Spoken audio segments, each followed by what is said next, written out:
hamba atau hamba yang nguji Allah? Siapa yang berat nguji, Pak? Dosen nguji mahasiswa atau mahasiswa nguji dosen? Nah, maka kalau sekiranya, Pak, jadi beda antara orang yang diuji Allah dengan menguji Allah, beda. Allahu Akbar. Nggak tahu yang tidur nih nguji Allah apa diuji Allah, wallahu alam. Maaf.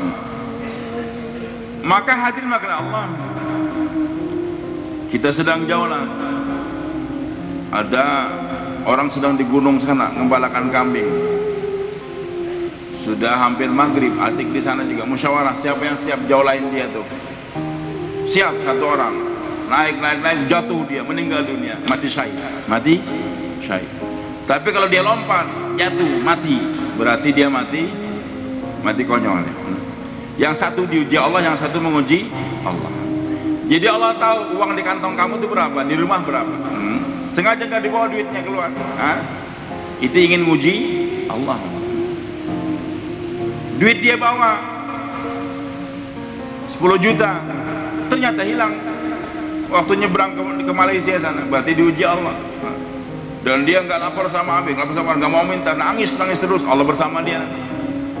Duit ada, nggak dibawa, atau tahu perjalanan sekian memerlukan duit dia, sengaja nggak bawa duit dia. Maka dia nguji Allah. Maka saya katakan, jangankan air mata kau keluar, darah keluar dari mata air kamu. Air mata darah keluar daripada mata kamu, Allah nggak perhatikan itu air mata tersebut. Karena air mata orang yang sedang menguji Allah Subhanahu Wa Taala.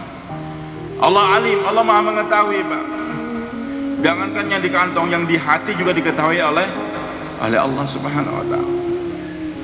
Sami', basir, alim. Dimuzakarakan oleh para sahabat. Kemudian supaya iman lebih matang lagi, didakwahkan lagi pada orang lain. Didakwahkan pada orang lain. Karena Maulana Yusuf rahmatullah katakan, sesuatu yang kamu ingin dapatkan hakikatnya dalam diri kamu, dakwakan kepada orang lain. Dakwakan kepada orang lain. Cucu beliau Maulana Sa'ad katakan, kenapa kita jauh lah ini? Di antara dua sholat, penting, Pak. Sekarang maghrib kita sudah sholat. Untuk menunggu sholat isya kita ngajak orang lagi sholat. Kenapa, Pak? Maka beliau katakan, padahal saya sudah sholat tapi ngajak. Tujuan saya jauh lah bukan ngajak orang lain sholat, tidak. Itu nanti efeknya saja. Tapi sebenarnya saya ngajak dia sholat supaya sholat saya maghrib lebih baik, isya lebih baik daripada maghrib. Kalau maghrib tadi sholatnya masih menganggap menghadap Tuhan yang lemah, bagaimana isya saya betul-betul yakin menghadap Tuhan yang kuat. Jadi saya dakwakan sholat ini kepada itu orang, bagaimana supaya sholat saya semakin. Nah, iman ini, Pak, sama, nggak akan kuat, nggak akan bertahan kalau kita tidak dakwakan. Sayyidina Umar radhiyallahu anhu, siapa orangnya Sayyidina Umar? Yang Nabi SAW katakan, kalau ada Nabi sesudah aku, tentu Umar yang akan jadi Nabi radhiyallahu anhu. Dan beliau pernah mimpi minum susu. Ditakwilkan, kata Rasulullah, berarti kamu akan dikasih ilmu banyak oleh Allah. Jadi kalau orang mimpi minum susu berarti akan dapat ilmu banyak. Allahu Akbar. Karena takbir mimpi ini nggak sembarangan, nggak semua orang, sesuatu yang tahu. Kadang orang mimpinya sama, tapi takwilnya lain-lain.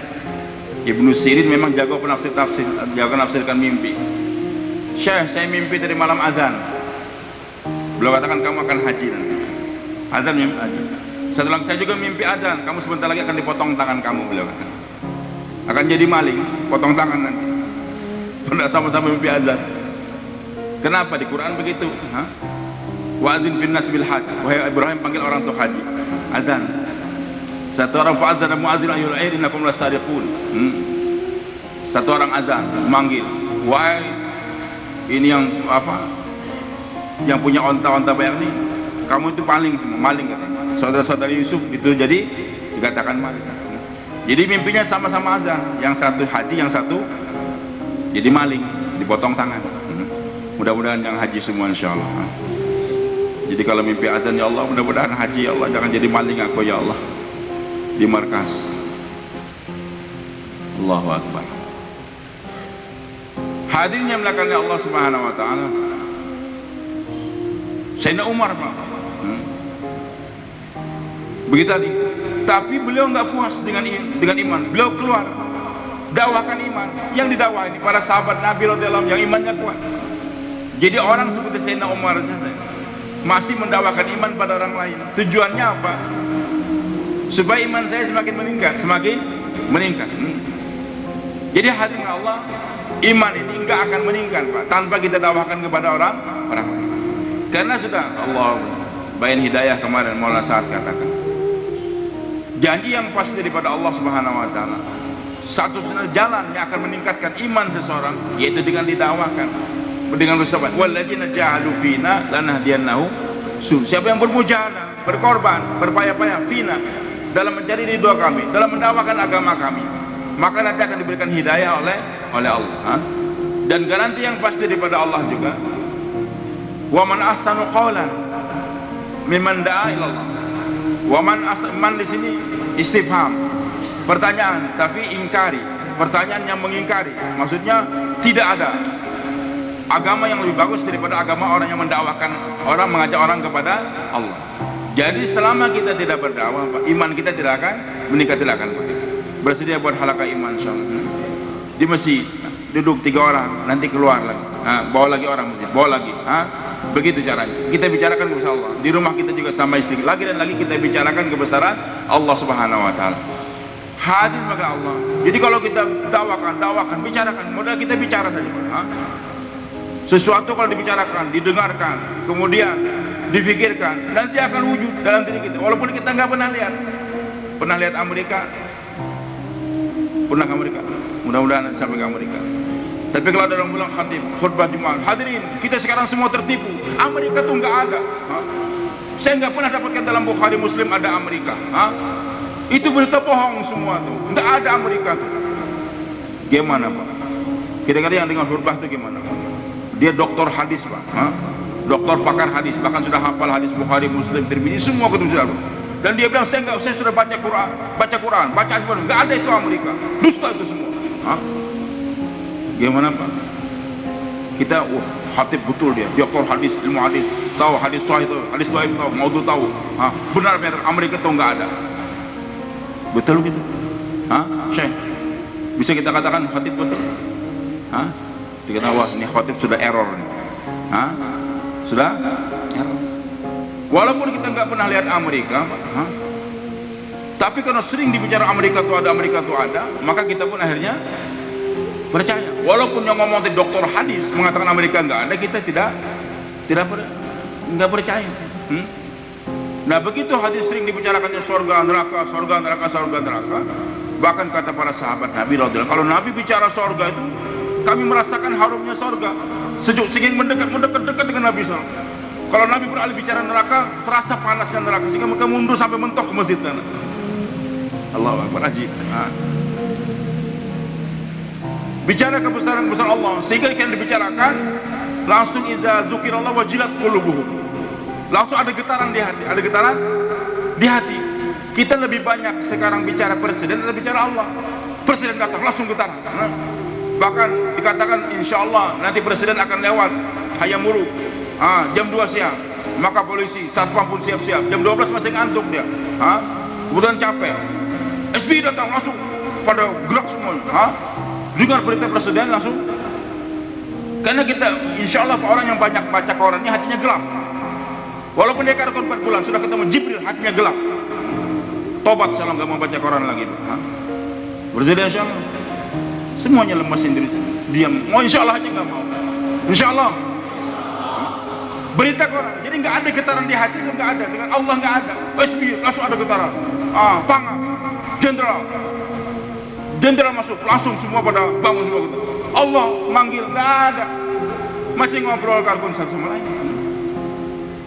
Padahal innamal mu'minuna alladzina idza dzukira wajilat qulubuhum.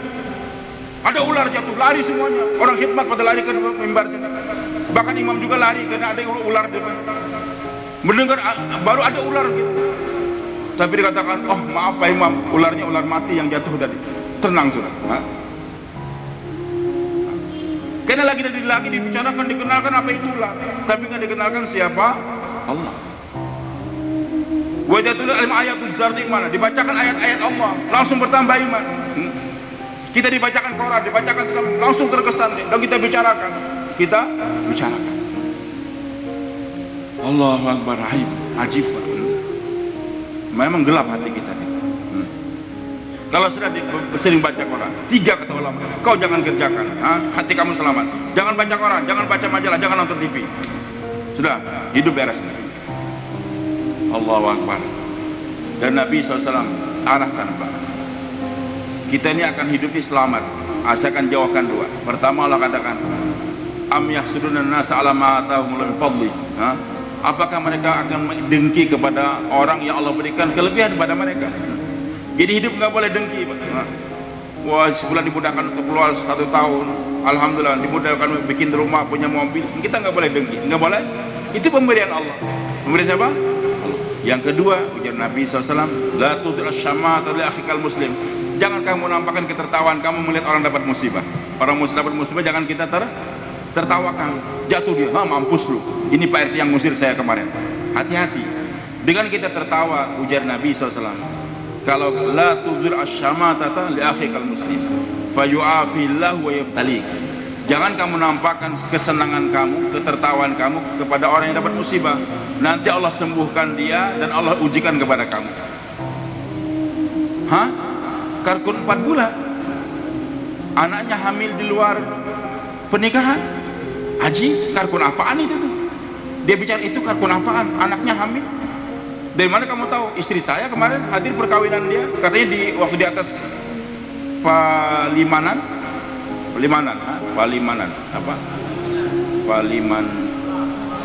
Pelaminan, karena saya kawin di kampung namanya Palimanan dulu di Cirebon, maka saya kadang sudah bilang Pelaminan, di atas Pelaminan, mukanya pucat, kayaknya agak berat, berarti tahu itu hamil 5 bulan atau hamil 3 bulan. Istri saya dengar, padahal istri anak karku, dia bicara, kata hati-hati, Pak. Nabi katakan nanti Allah akan sembuhkan dia dan ujikan kepada dia itu. Nanti anaknya akan kenyang perkara yang sama, Pak. Jadi ketika lihat orang lain dapat kenikmatan, kita nggak boleh dengki. Ada teman yang dapat musibah, nggak boleh kita tertawakan, nggak boleh kita tertawakan.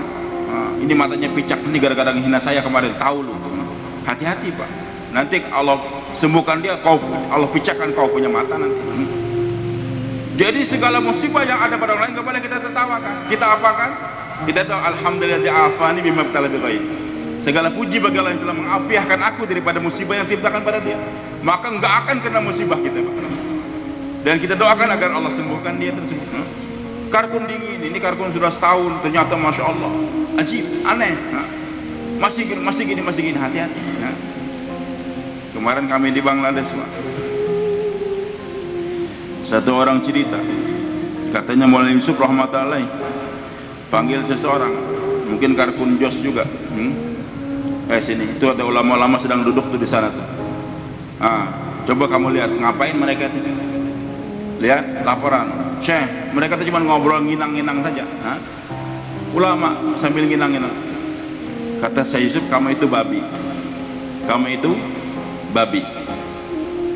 Jadi karkun lihat ada ulama pada ngobrol sambil nginang, mungkin sambil ngerokok. Laporan, saya itu ulama apa ya? Nggak pakai peci, ngerokok. Nah ini yang ngelaporin babi, Pak. Karkun yang laporan kayak gini babi. Ucapan Maulana Yusuf rahmatullahi. Tahu babi nggak, Pak? Yunus pernah lihat babi? Pernah. Di mana? Pernah bergaul dengan, maksudnya lihat kehidupan babi? Nggak pernah, cuma lihat saja. Kalau saya pernah, Pak, memperhatikan kehidupan babi ini aneh, Pak. Apalagi kalau kita keluar di Mewat itu, masya Allah, di India itu babi nggak boleh dibunuh, Pak. Tapi babi ini punya, maka got-got di India tuh nggak ada yang macet tuh, nggak ada gotnya. Kalau di Perancis got nggak macet juga, karena ada bom plastik. Jadi kalau ada pas macet itu nggak perlu lagi tusuk-tusuk, taruh sana, nanti meledak, nanti panas, dihajar itu sampah-sampah semua. Kalau India manual saja, Pak, babi. Nanti pagi-pagi itu babi masuk langsung nyedot-nyedot comberan-comberan itu, sehingga comberan di India bersih-bersih. Memang anak-anak kecil tuh beraknya di got-got tadi, Pak. Nanti babi yang makan. Na'udzubillah, astagfirullahaladzim. Itu babi memang aneh, Pak. Kalau kita masukkan di kebun durian, rambutan, manggis, mangga, segala macam buahan ada. Itu babi nggak terkesan. Yang dia cari comberan, got. Kalau ada langsung dia bersemayam di sana sambil dia nikmati. Itulah kalau orang jiwanya babi, kacau. Masuk pesantren 5.000 orang santri. Setelah selesai, Masya Allah Mir, ajib, itu pesantren 5.000. Santrinya hafal Quran. Tapi aneh, saya lihat pada ngerokok Mir. Saya lihat kiainya tuh main bola. Ini pesantren apaan Mir? Bagi tahu. Kata Amir, kamu tahu nggak? Kamu tuh babi. Hah? Kau tuduh aku babi Mir? Ya memang begitu kata Ustaz Lutfi. Gimana Pak? Berani ngomong kayak gitu Pak? Semoga Allah hilangkan sifat babi dalam diri kita Pak. Allahu Akbar. Jangan kau nampakkan ketertawaan kamu kepada orang yang kena musibah. Nah hadirin Allah Subhanahu wa taala. Allahu Akbar. Ini gara-gara baca koran barangkali. Jangan bicara kejelekan orang lain. Kita bicara kebesaran Allah. Bicara surga apa? Ini iman. Dakwakan. Tapi kenapa saya dakwakan? Untuk mendapatkan iman dalam diri saya. Nah hadirin Allah Subhanahu wa taala. Kalau ini enggak kita kerjakan, cara kata beliau, cara para sahabat Nabi belajar iman, yang mana iman mereka sudah menjadi barometer untuk ini umat. Aminu kama amanan nas. Aminu kama tazkiran Allah kepada umat ini, kepada Yahudi, Nasrani, munafikin dan sebagainya. Aminu kama aman. Wa idza qila lahum aminu kama aman. Dikatakan kepada mereka itu, berimanlah kalian sebagaimana berimannya manusia, itu para sahabat. Para sahabat. Jadi imannya para sahabat sudah menjadi barometer untuk iman ini umat. Tapi walaupun sudah jadi barometer, tetap mereka mendakwakan iman kepada orang lain. Dan insya Allah Pak, mungkin kita nggak mampu seperti imannya para sahabat, memang tinggi sekali. Diringankan lagi oleh Allah. Fa'in amanu bimisli ma amantum bi faqad ihtadaw. Kalau mereka mau beriman seperti nyerupain sahabat saja, mereka sudah dikatakan dapat hidayah. Semoga Allah pahamkan saya dan tuan-tuan. Nah hadirin, bagaimana kata beliau para sahabat belajar iman hadirin. Duduk di majelis iman, kemudian panggil temannya, mari beriman Ustaz, bicarakan. Satu bicara tentang Allah, ini bicarakan lagi bersama Allah Subhanahu wa taala. 2 tahun yang lalu orang tua kita keliling, Maulana Usman juga datang, tahun kemarin juga datang, sebelum juga datang. Target santri-santri kami. Beliau katakan santri-santri yang ngaji kitab dan sebagainya di ini pesantren. Itu harus di samping tadi belajar masalah fikih dan sebagainya, nahwu dan sebagainya. Maka harus ada waktu untuk santri untuk muzakarah iman. Muzakarah iman. Allah Sami, Allah Basir, Allahu Alim. Kalau enggak, kenapa kalau di pondok ada HP yang hilang? Di pondok pesantren ada pulpen yang hilang, ada uang yang hilang dan sebagainya juga. Yang curi jin? Yang curi siapa? Santri juga, maaf. Mungkin santri Kebun Jeruk alhamdulillah nggak ada, aman. Tapi kadang-kadang di markas dakwah hilang juga. Kenapa Pak? Karena tidak ada muzakarah iman. Jadi kadang-kadang kita lupa. Maka santri harus muzakarah iman. Syekh, Allah Sami', Allah Basir, Allahu Alim. Allah melihat apa yang berbuat, mendengar. Dan Allah, sehingga ketika santri tadi libur, diceritakan ayahnya kebetulan jadi maling. Maling, ada yang risau juga, anaknya dimasukkan pesantren.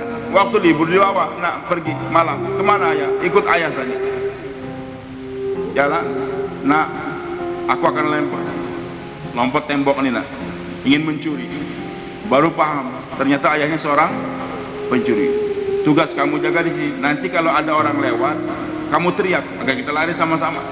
Oh baik Pak. Karena anak sudah muzakarah iman di pesantren, ketika ayahnya melapor, ayah, ada orangnya, langsung ayah takut, bawa keluar ke kampung sana, kecapean. Ada orang, ada apa yang lihat kita? Siapa? Allah. Allah Basir. Akhirnya ayahnya taubat, nggak jadi maling lagi. Dibiasakan. Siap hadirin. Istri kita juga, anak kita, ini perlu Pak, muzakarah iman. Kemudian bawa orang ke masjid. Jangan muzakarah iman langsung di sana, enggak. Jadi penting bawa orang ke masjid, penting bawa orang ke masjid. Kembalikan umatnya ke masjid. Karena iman tadi enggak akan terbentuk kalau umat tidak dibawa ke masjid. Karena masjid ini al-masjidu baiti kulli taqi.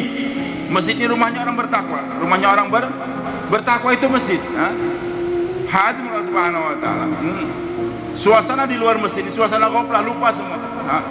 Maka kalau karkun tadi waktu 2,5 jam bicara terus 2,5 jam di rumah orang, enggak ngajak ke masjid, iman dia juga enggak meningkat. Hati-hati, dia akan termaruh dengan suasana. Maka jangan berlama-lama di rumah orang. Bicara sebentar, bawa dia ke masjid. Kalau nggak mau bicara lagi, ajak dia ke masjid, ajak dia ke masjid. Karena bi'ah, lingkungannya akan mempengaruhi, Pak. Pertama kita bicara agama, lama-kelamaan lihat lampu dia. Waduh, enak juga kalau punya lampu kayak gini. Bicara iman lagi, lihat lagi jam dia. Pak, beli jam ini di mana? Oh, di Mekah dulu. Masya Allah, bagus Pak ya jamnya. Doakan saya agar bisa beli jam juga nanti di Mekah. Bicara lagi, lihat lagi. Maka kita akan terpengaruh. Jadi suasana keduniaan ini akan pengaruhi kita. Bawa orang ke masjid. Hayya ala salah, hayya ala falah. Maksudnya untuk menafikan suasana ghairullah yang di luar masjid, kita bawa ke dalam masjid. Maka ini selama kita tidak buat dakwah dalam istiqbal di rumah kita ini, hanya 2,5 jam, 8 jam kita ngobrol di sana lama, insya Allah iman Anda belum terbentuk seperti imannya para sahabat. Kapan terbentuk iman kita? Kalau kita bawa orang ke masjid, dudukkan, bicara kita ke masjid. Semoga Allah pahamkan saya dan Tuhan. Maka beliau katakan, bicarakan, baca mutakhab ahadits, fadilah orang ke masjid itu apa? Fadilah orang ke masjid. Sehingga umat pun sekarang rindu tentang masjid. Dan Allah begitu gembiranya. Nabi sabdakan, tabashbashallahu liman atal masjid kama yatabashbasu al-ghaibi. Dalam riwayat idza qadima ilaihi. Jadi Allah itu tabashbas, akan menyambut dengan gembira, senang betul kepada orang yang datang ke masjid, sebagaimana gembiranya satu keluarga yang kehilangan salah satu anggota familinya. Anak yang paling disayang hilang, dihilangkan di mana-mana nggak ada, sudah sekian lama, tahu-taunya datang. Bagaimana gembiranya itu ayah, itu ibu, Pak.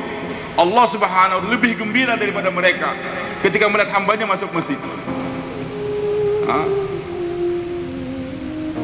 Bersedia ngajak orang ke masjid, insyaallah. Maka kita keluar sebentar, bawa lagi, senangkan diri ke masjid. Begitulah Nabi SAW sabdakan, innalil masajid autada. Sesungguhnya masjid ini punya pasak, Pak. Punya pasak, tiang-tiang fondasi di masjid. Siapa? Ini jamaah masjid. Jadi orang yang sering ke masjid itu adalah autad, merupakan pasaknya masjid. Fondasinya masjid itu adalah orang yang ke masjid. Al malaikatu julasa'u. Ketika mereka duduk, malaikat menemani mereka. Jadi menemani kita ini siapa sekarang, Pak? Malaikat. Jadi orang yang sering ke masjid itu malaikat temani dia. Mereka tahu, oh ini si fulan duduknya di sana, tahu dia itu malaikat tadi. Teman akrabnya, al malaikatu julasa'u. Fa in ghabu iftaqaduhum. Kalau dia enggak hadir, gaib, langsung dicari oleh malaikat tadi. Dicari oleh malaikat. Maka insya Allah orang yang sering ke masjid enggak mungkin mayatnya akan busuk, enggak ketahuan matinya, enggak mungkin. Orang yang sering ke masjid enggak mungkin mayatnya mati membusuk, orang enggak tahu, enggak mungkin. Pernah kami keluar di satu tempat, orang kampung cerita, Ustaz, itu kemarin kami baru memakamkan jenazah, sudah seminggu mati baru ketahuan, berbau busuk baru ketahuan. Dia sendirian di rumah, anaknya sudah pada pergi semua, sudah bikin rumah di kota, ayahnya sendirian. Nah kalau itu orang sering ke masjid, langsung malaikat cari, kok kenapa nggak ada, sakit, langsung malaikat hilangkan, digerakkan hati orang untuk ke rumah dia. Malaikat cari iftaqaduhu. Wa in kanu ala amalin a'anuhum. Kalau mereka mengerjakan satu pekerjaan, dibantu oleh malaikat. Berat bagaimanapun pekerjaan, dia dibantu oleh malaikat. Khususnya dibantu oleh malaikat. Menghadap jenderal, menghadap jin, dibantu oleh malaikat. Fa in kanu ala a'anuhum, dibantu oleh malaikat. Wa in maridu zaru aduhum. Fa in kanu fa in ghabu iftaqadu. Kalau mereka enggak ada, dicari. Wa in maridu aduhum. Kalau mereka sakit, langsung malaikat yang mengunjungi dia. Wa in kanu ala amalin a'anuhum. Kalau mereka dalam pekerjaan, Allah bantu mereka. Malaikat tadi langsung membantu mereka dalam kerja. Dengan bantuan malaikat tadi mudah.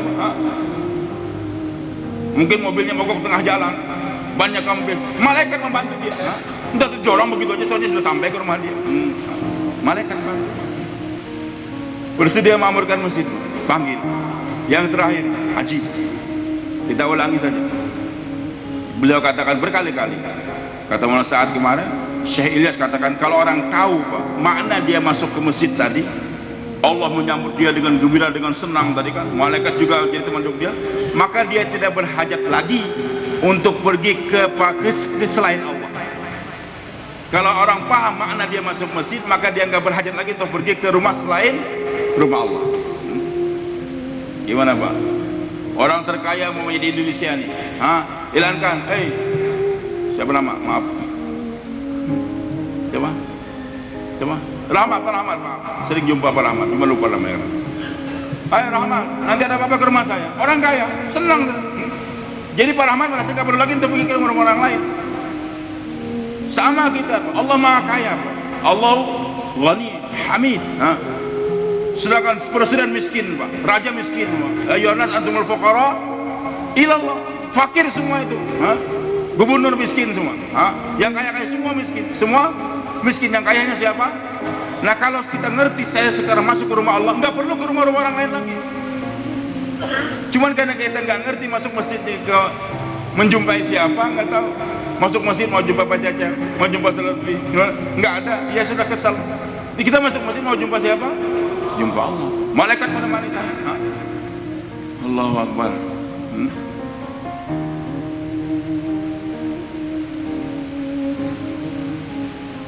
Hadirin makhluk Allah Subhanahu wa taala. Ini penting bawa dan saya sehingga semua permasalahan selesai. Karena kalau saya sudah datang kepada Allah, masalah kemarau selesai, masalah banjir selesai, masalah pun selesai. Karena sudah saya datang ke rumah Allah. Kemarin kita sampaikan satu orang ulama besar min fuqaha sab'ah, daripada ulama 7 kan di Madinah yang berperang untuk berfatwa zaman tabi'in. Cucunya Sayyidina Umar radhiyallahu anhu, namanya Salim. Namanya siapa? Salim bin Abdullah bin Umar radhiyallahu anhu. Bergantung lama di Ka'bah, di Multazam sana. Satu orang Raja Sulaiman bin Marwan. Dia keliling, lihat kau ini Syekh masih bergantung. Tawaf lagi keliling, masih bergantung. Selesai 7 kali tawaf, masih gantung juga nih orang. Berarti permintaannya banyak. Selesai sholat sunat tawaf, masih melihat bergantung. Lama nunggu baru selesai. Akhirnya dia ingin berbuat baik kepada itu ulama. Assalamualaikum, waalaikumsalam. Syekh, saya lihat dari Syekh lama sekali bergantungnya. Berarti permintaannya, hajatnya banyak. Tolong bagi tahu saya Syekh, apa yang bisa saya bantu? Apa yang bisa saya bantu? Raja. Langsung dia matanya marah, melotot dia. Ulama yang berani melotot sama raja, Pak. Raja, kau nggak tahu malu? Di mana kau bicara ini? Di mana kau bicara? Di mana bicara? Fi baitillah, di rumah Allah. Kenapa kau menawarkan sesuatu di rumah Allah? Kenapa kau menawarkan sesuatu di rumah Allah? Saya sedang di rumah orang kaya. Datang orang, mungkin marbot dia atau pembantu tukang sopir. Ustaz mau makan apa Ustaz? Saya mau belikan. Saya ada duit nih gaji. Menawarkan sesuatu di rumah orang kaya, kan menghinakan orang kaya, Pak. Sadar itu raja. Oke, saya tunggu nanti di luar masjid. Setelah di luar masjid, Syekh, memang tadi saya salah menawarkan sesuatu di rumah Allah. Ataupun dalam riwayat yang lain, ini terserah penterjemah aja kata-kata ini, Pak. Yang katakan kata saya, malu saya di rumah Allah untuk minta kepada selain dari Allah. Kamu apa nggak malu? Apa saya nggak malu untuk minta sesuatu di rumah Allah? Masa sebagai seorang hamba Allah, tahu Allah Maha Kaya, di rumah Allah minta sesuatu kepada selain Allah? Kan aneh betul. Alhamdulillah, terima kasih atas kunjungan Bapak Presiden yang mengunjungi pesantren kita. Kebetulan pesantren kami sudah ambruk, kehujanan. Mudah-mudahan kehadiran Presiden semua akan menyelesaikan masalah ini. Nanti ya Alhamdulillah, berkat doa Pak Kiai saya pun jadi Presiden. Insya Allah tolong ajukan proposal, nanti datang ke istana saya, Pak. Hilang. Kalau dia sampai ke rumah raja mengajukan proposal, minta duit pada itu raja, hilang. Dari itu pesantren insya Allah nggak berkah, Pak. Tidak berkah. Wahai raja, jangan ajak aku untuk ngambil. Kamu datang, kalau nyumbang silakan nyumbang. Tapi jangan coba-coba menyuruh aku untuk melakukan kaki ke istana kamu untuk mengambil uang sana. Aku sudah datang ke rumah siapa? Allah. Semoga Allah pahamkan saya dan tuan-tuan insya Allah. Ini saya dakwakan supaya saya kuat, Pak. Maksud maaf. Ini habis ini diuji orang, nanti mungkin ada tawaran. Wakil SB datang, Ustaz Lutfi ditunggu. Ada bantuan untuk menyelesaikan masjid di Banjarmasin 5M. Bilang, kamu kalau hinakan kaki saya, suruh SBY-nya kemari ngantar duit, suruh ke sana, jangan ke suruh. Akhirnya raja nunggu di luar masjid. Pak Kiai, maaf, tadi saya menawarkan sesuatu di dalam masjid, di rumah Allah. Sekarang sudah di luar rumah Allah. Maka kata Salim bin Abdullah bin Umar radhiyallahu anhu, wahai raja, kau ingin selesaikan masalah di mana nih? Masalah bantuan dunia atau di langit? Masalah kau di bumi atau di langit? Ya masalah di langit itu, di akhirat itu urusan Allah, saya nggak mampu. Yang di bumi ini, keperluan apa di bumi? Hah? Mungkin mau beli HP, duit nggak ada, HP-nya udah rusak. Mungkin mau beli mobil dan sebagainya. Kata itu Salim, rahmatullahi, wahai raja, untuk keperluan yang di bumi ini, keperluan dunia aku, dari yang punya dunia aja aku nggak pernah minta. Dari yang punya dunia aku nggak pernah minta. Apalagi dari yang nggak punya dunia. Yang punya dunia siapa, Pak? Kan boleh kita minta dunia dari Allah. Ya Allah kasih aku duit, ya Allah. Ya Allah kasih aku kendaraan, kan boleh saja. Tapi itu juga aku nggak pernah minta. Hah? Karena Allah tahu hajat aku. Apalagi dari yang nggak punya dunia. Mudah-mudahan Allah tanamkan demikian, Pak. Karena tahu lagi dan lagi bicarakan bersama Allah, jadi nggak merasa butuh kepada selain daripada Allah, nggak merasa takut kepada selain dari Allah Subhanahu. Walaupun 100 pedang datang, terus diancam, nggak pernah takut. Sehingga orang heran di zaman tabiin ketika Abdullah dan ayahnya Salim berjalan, orang pada ketakutan, mukanya pucat. Beliau turun, ada apa? Kalian pucat? Itu ada singa tengah jalan, kami nggak berani lewat. Maka beliau turun dari kendaraannya, dicewer telinga itu sungai. Beliau katakan, pergi kamu, jangan ganggu orang lain. Pergi itu singa. Heran orang, ada ilmu apa nih? Kedikdayaan itu, atau ilmu apa tadi namanya tadi? Beliau katakan tidak, nggak ada ilmu kedikdayaan. Beliau katakan apa? Shadaqa Rasulullah SAW. Benar Rasulullah SAW. Innani sami'tu yaqul. Saya dengar langsung, kuping tanpa perantara. Saya mendengar Nabi SAW bersabda. Dalam kitab ayat sahabat ada, Pak. Man khafallaha, barang siapa yang takut kepada Allah, akhafallahu minhu kulla syai'. Allah jadikan segala sesuatu takut dari dia. Wa man lam yakhafillaha, barang siapa yang tidak ada rasa takut kepada Allah, akhafahullahu min kulli syai'. Allah jadikan dia takut dari segala sesuatu. Jadi masalahnya karena dia hanya takut kepada Allah, maka Allah jadikan segala sesuatu takut dari dia. Tapi kalau nggak ada rasa takut pada Allah, Allah jadikan sesuatu dia takut dari segala sesuatu. Terakhir beliau katakan tadi, kata Syekh tadi dari Madinah, beliau kata dari Makkah Al-Mukarramah, tamu, Pak. Ulama katakan kita ini hanya punya 2 masa, Pak, untuk berdiri di hadapan Allah. Hanya ada 2 waktu untuk berdiri di hadapan Allah. Kapan? Di dunia waktu kita sholat, di akhirat waktu dihisab. Jadi kita akan berdiri di hadapan Allah nih, Pak. Kapan? Waktu sholat, menghadap langsung pada Allah. Yang kedua nanti akan berdiri nanti di hadapan Allah kapan? Di padang mahsyar. Betul, Bang? Jangan. Maka beliau katakan orang yang memperbaiki berdiri dia di dunia ini, Pak, maka di akhirat nanti ketika di padang mahsyar dia akan yuhasab ilal hisaban, akan dihisab dengan tenang di hadapan Allah. Ya sih, mudah kan? Jadi orang yang memperbaiki berdiri dia di dunia ini di hadapan Allah dengan sholatnya yakin, nanti di hari kiamat dia akan dihisab dengan hisabnya. Tapi orang yang bermain-main dalam berdiri dia tadi, Pak, nggak akan pikirnya kemari, nanti akan dihisab dengan hisab yang sangat berat. Apalagi yang nggak mau berdiri sama sekali di dunia, lebih berat lagi nanti. Maka kita perbaiki berdirinya kita di depan Allah, Pak. Salat kita, tawajuh betul-betul, yakin pada Allah, menghadap pada Allah, yang kuat bukan yang lemah. Nanti di akhirat nanti kita akan dihisab dengan tenang oleh Allah Subhanahu wa Ta'ala. Bersedia, Pak? Tapi latihannya memang 4 bulan, Pak. Silakan bangun. Buktikan, Pak, 4 bulan kita keluar jalan Allah, Masya Allah. Yang cash dulu, Pak, yang cash, yang belum daftar cash langsung ke kantor Taskil, insya Allah. Silakan, Pak.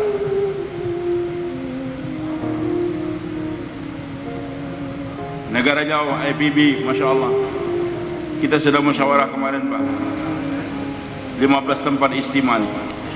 Pertama Jakarta, Jawa Barat, Banten, di Jakarta, Kampung 17, 18, 19.